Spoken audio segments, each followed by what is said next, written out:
Assalamualaikum warahmatullahi wabarakatuh. Kami dari kelompok 1 ingin mempresentasikan makalah bisnis plan yang berjudul Keripik Talas. Saya Anissa Timazara sebagai pemandu acara dengan PM 217210334.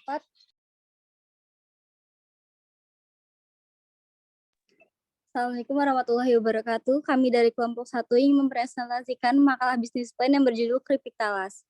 Saya Anissa Timazara yang akan memandu acara hari ini dengan PM 217210334, Fit dan 5 rekan teman saya. Fitri Selvia 217211040, Rani Rosalia 217211049, Rizka Natalia 217211050, Rosa Trinovela Manalu 217211051, dan Sulis Pasari 217211054. Sesi pertama akan dibacakan oleh saya sendiri.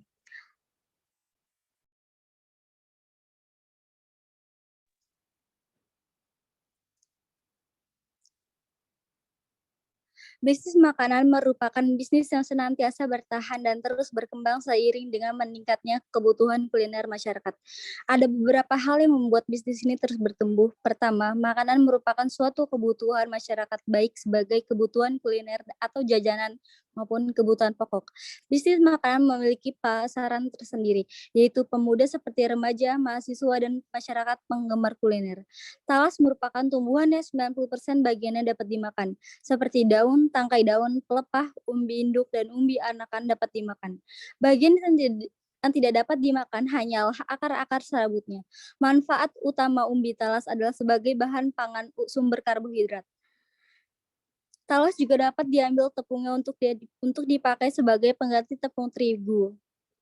Talas mengandung karbohidrat yang tinggi, protein, lemak, dan vitamin. Kandungan protein daun talas lebih tinggi dari umbinya. Pada talas Bogor, talas semir, dan talas bentul, kandungan protein kasar berat kering daun adalah 4,24% hingga 6,99%. Sedangkan pada umbinya sekitar 0,54% hingga 3,55%. Rasa gatal di mulut setelah makan talas disebabkan oleh kristal-kristal kalsium oksalat. Kalsium oksalat hanya menyebabkan gatal-gatal tanpa gangguan lain. Zat tersebut dapat dikurangi dengan pencucian banyak air. Umbi talas memiliki efek farmakologis anti pemenggalan atau disebut dengan anti-swelling. Kandungan kimia yang ada dalam tumbuhan ini adalah zat besi, kalsium, garam, fosfat, protein, vitamin A dan B. Talas merupakan sumber pangan yang penting karena selain merupakan sumber karbohidrat, protein, dan lemak, talas juga mengandung beberapa unsur mineral dan vitamin. Penggunaan talas sebagai obat tradisional adalah pembuatan bubur akar rimpang talas yang dipercaya sebagai obat encok. Selain itu, cairan akar rimpang sebagai obat bisul, sementara getah daunnya sering digunakan untuk menghentikan pendarahan karena luka dan sebagai obat untuk bengkak. Talas juga menjaga kolesterol darah tetap rendah. Bagi Anda yang sedang program penyembuhan dari gangguan kolesterol dan sodium yang tinggi, talas sangat layak dipilih. 3. Mengkonsumsi talas dapat mencegah risiko gangguan jantung dan tekanan darah tinggi. Talas rebus tanpa tambahan apapun, 100% bebas dari kolesterol. Talas juga bahan pangan sempurna karena setiap cangkirnya mengandung 18% potasium, 30% mangan, dan 30% kalium yang dapat dibutuhkan. Karena itu kami memutuskan untuk memilih talas sebagai bahan baku produk kami. Kami olah menjadi keripik karena keripik merupakan salah satu dari sekian banyak kuliner di Indonesia yang menjadi makanan kegemaran orang Indonesia. Selain itu, umbi talas sebagai bahan baku keripik gode masih mudah didapatkan di Indonesia. Dan mayoritas orang Indonesia kurang begitu memanfaatkan tanaman yang kaya manfaat ini. Biasanya hanya diolah, direbus untuk dimakan atau dibuat sayur.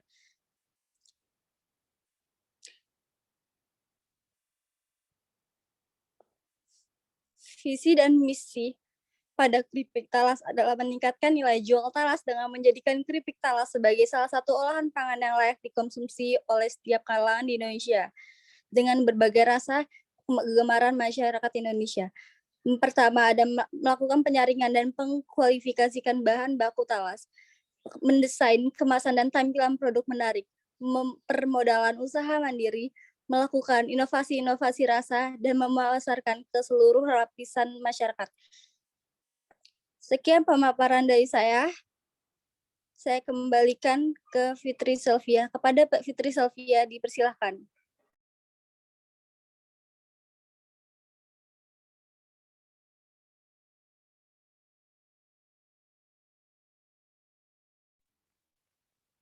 Terima kasih, moderator.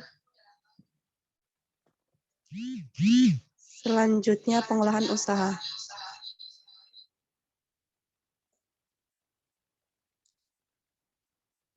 Berbisnis tak cukup hanya modal utang-utangan saja.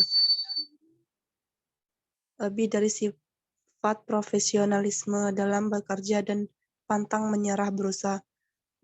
Haruslah tentam dalam jiwa yang kokoh, tatak tangguh, dan senantiasa berjuang keras.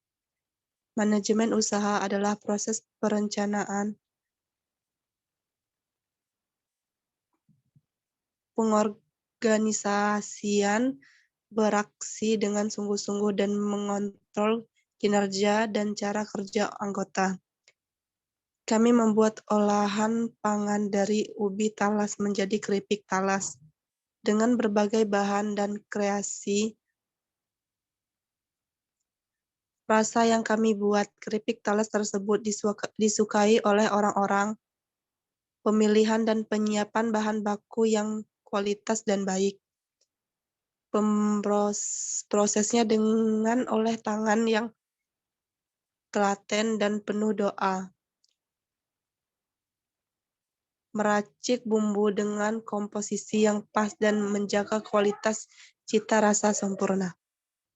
Next.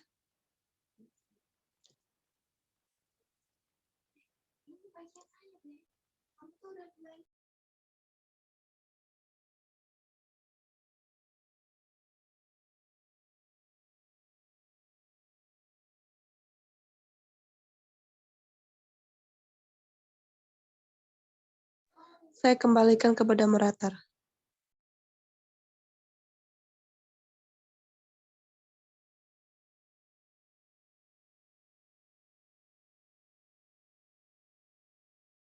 Baik, terima kasih Fitri Sylvia. Pemaparan selanjutnya akan dibacakan oleh Rani Rosalia. Kepada Rani Rosalia dipersilakan.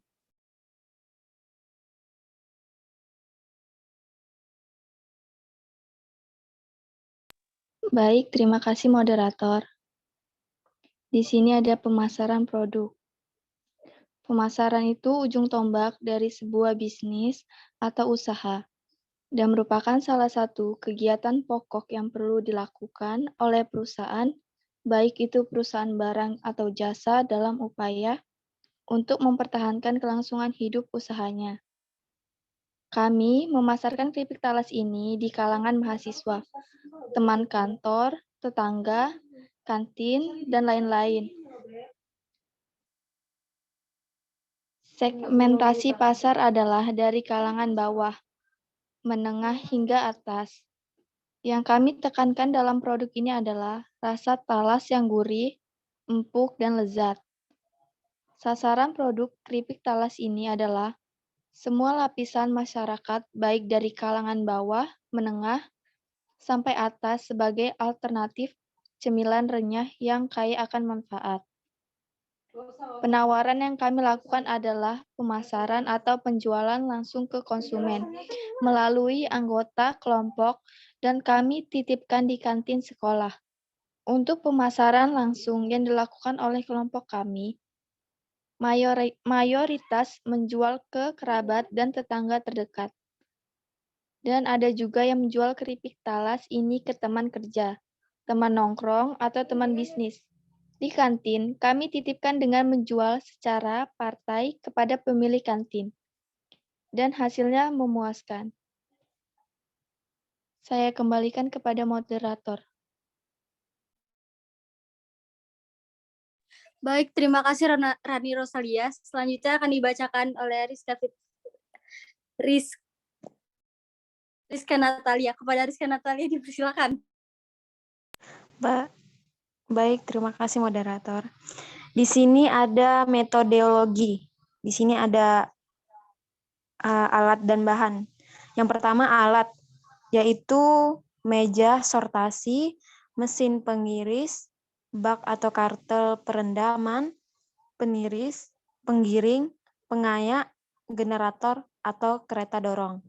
Yang di sini ada bahan. Di bahan meliputi itu talas, garam, gula, cabai halus, minyak goreng, bahan bakar, plastik, pengemas atau air, dan air. Next. Ya, di sini ada prosedur kerjanya. Yang pertama itu kupas talas hingga bersih dan cuci bersih. Harus bersih ya. Di sini yang kedua itu iris tipis-tipis berbentuk melingkar. Yang ketiga di sini rendam talas dengan garam. Di sini selanjutnya panaskan minyak goreng. Dan terakhir di sini ada masukkan keripik dalam kemasan. Terima kasih, saya kembalikan kepada moderator. Baik, terima kasih kepada Rizka Natalia. Selanjutnya akan dibacakan oleh Rosa Trinovela Manalu. Kepada Rosa Trinovela Manalu dipersilakan. Baik, terima kasih moderator. Di sini saya akan membacakan tentang rancangan anggaran biaya. Yang pertama itu ada rencana anggaran, yang dimana biaya merupakan unsur terpenting dalam suatu bisnis, dan biaya tersebut dalam penggunaan perlu yang namanya estimasi untuk mengetahui proyeksi pengeluaran yang akan terjadi nantinya. Nah, di dalam akuntansi ini terangkum dalam rencana anggaran. Rencana anggaran itu diperlukan karena untuk agar kita itu tahu pos-pos mana saja yang akan dibelanjakan, dan kurang lebihnya itu kita tahu pos mana yang perlu dan tidak perlu. Kemudian inti dari rencana anggaran itu sangat diperlukan dalam suatu usaha karena dia itu bisa sebagai pengatur pengeluaran atau perbelanjaan bahan penunjang kegiatan operasional kita. Selain itu, rencana anggaran itu juga diperlukan untuk memperkirakan biaya yang akan kita hasilkan nantinya dalam suatu proses produksi dan sebagai bahan pertimbangan penyiapan dana untuk kegiatan usaha selanjutnya. Nah, dari rencana anggaran ini, kita diminta untuk membuat realisasi anggaran, dan dari ritme pengeluaran antara rencana dan realisasi ini dapat dievaluasi tren pengeluaran yang bakal terjadi di perusahaan nanti. Berikut ini ada disajikan data anggaran dari usaha keripik talas. Yang pertama itu diperoleh kapasitas dari para calon konsumen atau makanan dan oleh-oleh bahwa harga keripik talas itu di pasar adalah 1.000 per kilo. Yang kedua itu ada digunakan metode semi mekanisme dengan kapasitas 1 ton talas mentah per hari. Digunakan talas sebagai bahan baku dengan rendemen 23%, yaitu 230 kilo. Sekian dari saya kembalikan kepada moderator. Baik, terima kasih kepada Rosa Trinovela Manalu. Selanjutnya akan dibacakan oleh Sulisnis Pasari. Kepada Sulisnis Pasari, dipersilakan. Baik, terima kasih kepada moderator. Di sini ada kesimpulan. Dalam suatu usaha, jangan takut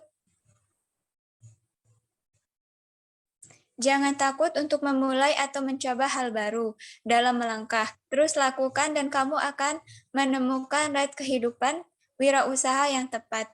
Tanamkan dalam jiwa Anda prinsip-prinsip dan ciri-ciri wirausaha sejati. Dari pemaparan kami di atas bisa diambil suatu topik pokok, yaitu bahwa usaha memerlukan kerja keras. Dan setiap Anda bisa melakukannya, tinggal Anda mau memulai atau tidak, karena pada prinsipnya setiap manusia memiliki potensi yang sama, tergantung usahanya. Dan keripik talas ini berhasil meraih keuntungan pada sekali produksi dan sudah balik modal. Saya kembalikan kepada moderator. Baik, terima kasih kepada Sulisnis Pasari. Sekian pemaparan dari kelompok 1. Kurang lebihnya mohon maaf. Billahi taufiq wal hidayah. Assalamualaikum warahmatullahi wabarakatuh. Waalaikumsalam warahmatullahi wabarakatuh. Terima kasih semua.